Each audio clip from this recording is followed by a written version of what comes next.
बिहार में शराबबंदी को लेकर उत्पाद विभाग लगातार कार्रवाई कर रहा है। बात सिवान की करें तो यहां डीएम अमित कुमार पांडे और एसपी शैलेश कुमार सिन्हा शराबबंदी को सफल बनाने के लिए लगातार अभियान चला रहे हैं।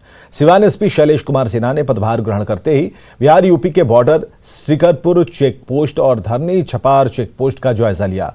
शराब की तस्करी को लेकर एसपी ने बॉर्डर पर जवानों को हर वक्त अलर्ट रहने का निर्देश दिया ताकि यूपी से बिहार में शराब प्रवेश न कर पाए। और एसपी ने बताया कि अभी तक जिले में 5,05,000 लीटर शराब को नष्ट किया जा चुका है।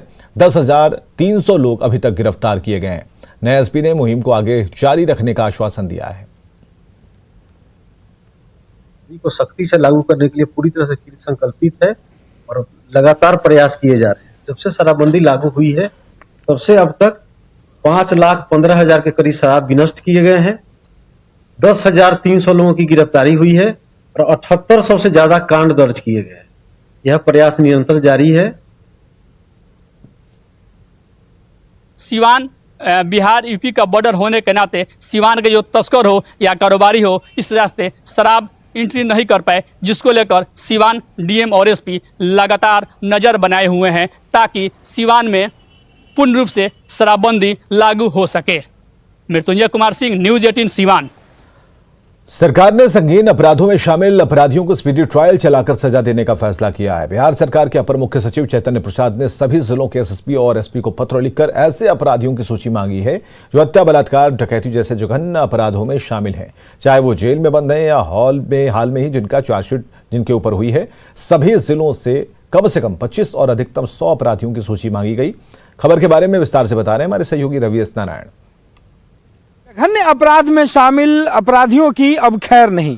बिहार सरकार ने फैसला लिया है कि वैसे अपराधी जो हत्या, डकैती, बलात्कार जैसे जघन्य मामले में शामिल हैं उन्हें स्पीडी ट्रायल करके उसे सजा दिलाई जाए और अपराध पर नियंत्रण रखा जाए।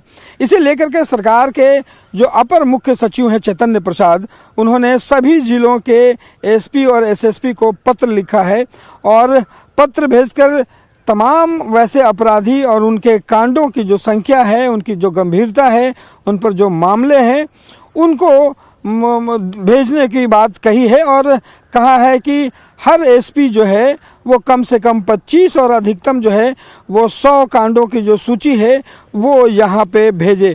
आपको बता दें कि इसे लेकर के जो सरकार है वो गंभीर है। उनका मानना है कि जिस ढंग से अपराध के मामले बढ़े हैं उसको लेते हुए तमाम वैसे अपराधी जो कुख्यात हैं, जिन्होंने संगीन अपराधों को कार्रवाई में शामिल रहे हैं, उनको तत्काल रूप से स्पीडी ट्रायल कराकर उसकी सजा दिलाया जाए। और उसमें यह भी बात कही गई है कि जो अपराध को साबित करने वाले जो साक्ष्य हैं या फिर जो गवाह हैं उनकी भी जानकारी भेजनी है ताकि जल्दी से उन्हें स्पीडी ट्रायल कराया जा सके और उन पर कार्रवाइयाँ जो हैं कराकर उसके फैसले जल्द से जल्द दिए जा सकें। बिहार में पहले स्पीडी ट्रायल में कई ऐसे केसेस हुए जहां पे लगातार स्पीडी ट्रायल चला करके नीतीश कुमार ने यहां पे अपराधियों को एक ढंग से कहें कि बिल्कुल ख़त्म किया था। बीच के दिनों में स्पीडी ट्रायल की संख्या कम हुई थी, लेकिन एक बार फिर से बिहार सरकार ने यह फैसला किया गया है कि स्पीडी ट्रायल चलाई जाएगी और वैसे सभी कुख्यात अपराधी जो संगीन मामलों में आरोपित हैं उन्हें सजा दिलाएगी। कैमरा पर्सन सुबोध के साथ रवि एस नारायण, न्यूज़ 18 पटना। घाटशिला में बिजली की लचर व्यवस्था के खिलाफ बीजेपी ने डुमरिया में 1 दिवसीय धरना दिया और इस दौरान शहरी और ग्रामीण इलाकों में 12 घंटे से भी अधिक समय तक बिजली कटौती का विरोध किया गया। साथ ही कम से कम 22 घंटे बिजली आपूर्ति तय करने की मांग की गई और इस धरने में पोटका के पूर्व विधायक मेनका सरदार मौजूद रहीं। धरने के बाद बीजेपी नेताओं ने डुमरिया ब्लॉक पहुंचकर राज्यपाल के नाम ज्ञापन सौंपा, जिसमें बिजली आपूर्ति में सुधार के लिए 1 सप्ताह का अल्टीमेटम दिया गया। साथ ही सुधार नहीं होने पर उग्र आंदोलन की चेतावनी दी गई। बात है और दुख चिंता करने की जरूरत है कि इस तरह का जो आज हमारे बच्चे के ऊपर जो एक खिलाड़ हो रहा है, इसको हम लोग को चाहते हैं इसको समाप्त हो और कम से कम 24 घंटा में से कम 22 घंटा बिजली उपलब्धि कराए।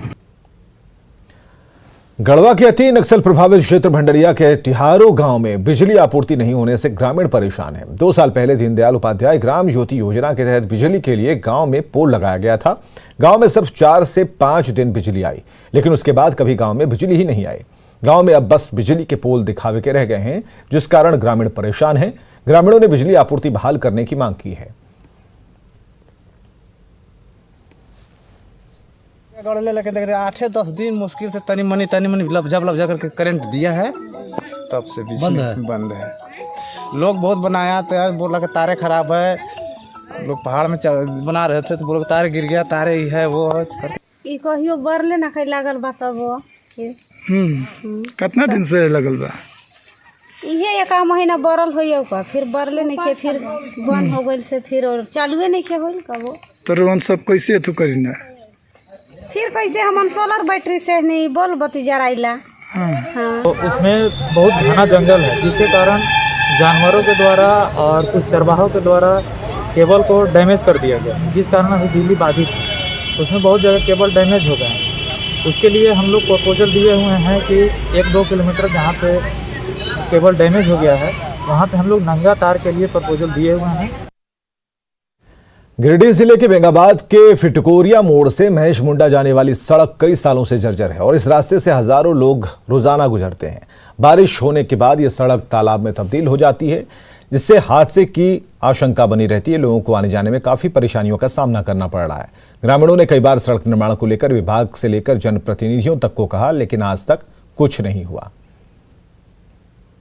मैंने इसके लिए मिनिस्टर से ही बात करके और सेक्रेटरी चीफ कल भी मैंने बात किया है और उसका DPR बन रहा है। क्या स्थानीय प्रतिनिधि और ग्रामीणों से ग्राम सभा करके कागज़ मांगे हैं और उस कागज़ को हम लोग जो है रोड का निर्माण के लिए या मरम्मती के लिए विभाग को अपने स्तर से अग्रसारित कर देंगे।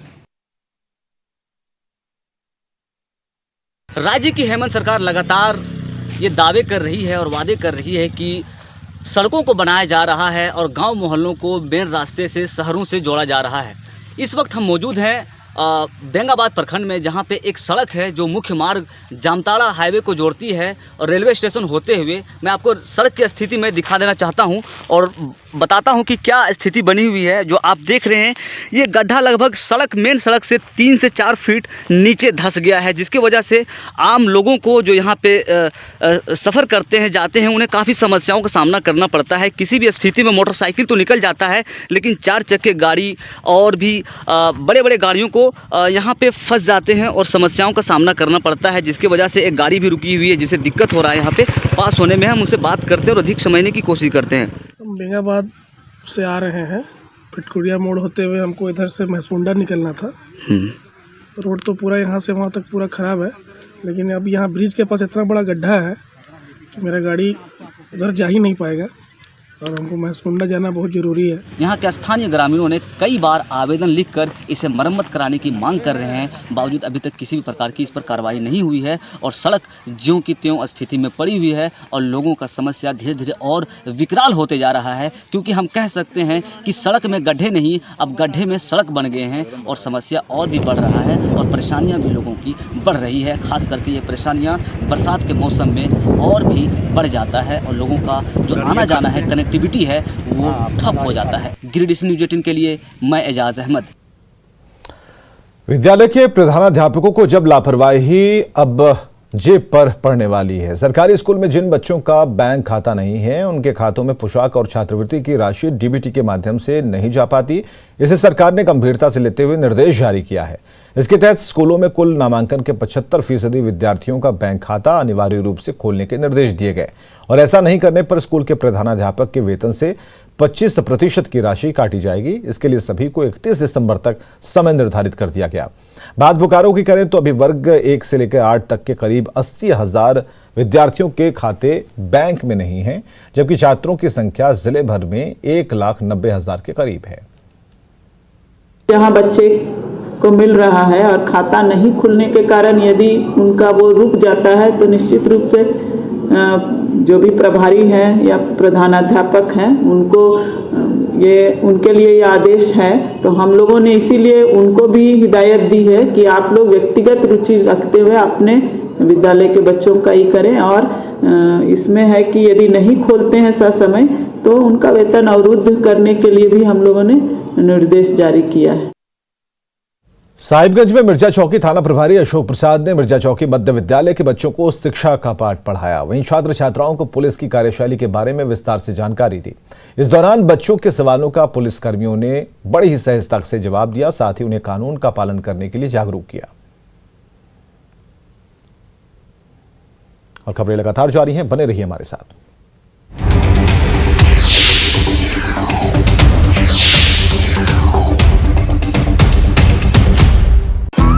इस क्रिसमस एपिसोड में देखिए Bigg Boss fame couple Ejaz और पवित्रा से खास मुलाकात। नहीं, मैं इतने पैसे भरती हूँ होटल वालों को, अगर मैंने छोटा सा शैम्पू चुरा लिया तो क्या गलत कर दिया।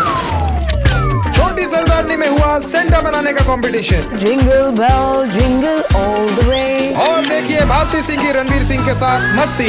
जब से इस बंदे ने करियर शुरू किया है हिट पे हिट दे रहा है। दीपिका पादुकोण से शादी कर ली, अब क्या भारती सिंह से करोगे? देखना ना भूले भाभी तेरा देवर दीवाना। इस न्यूज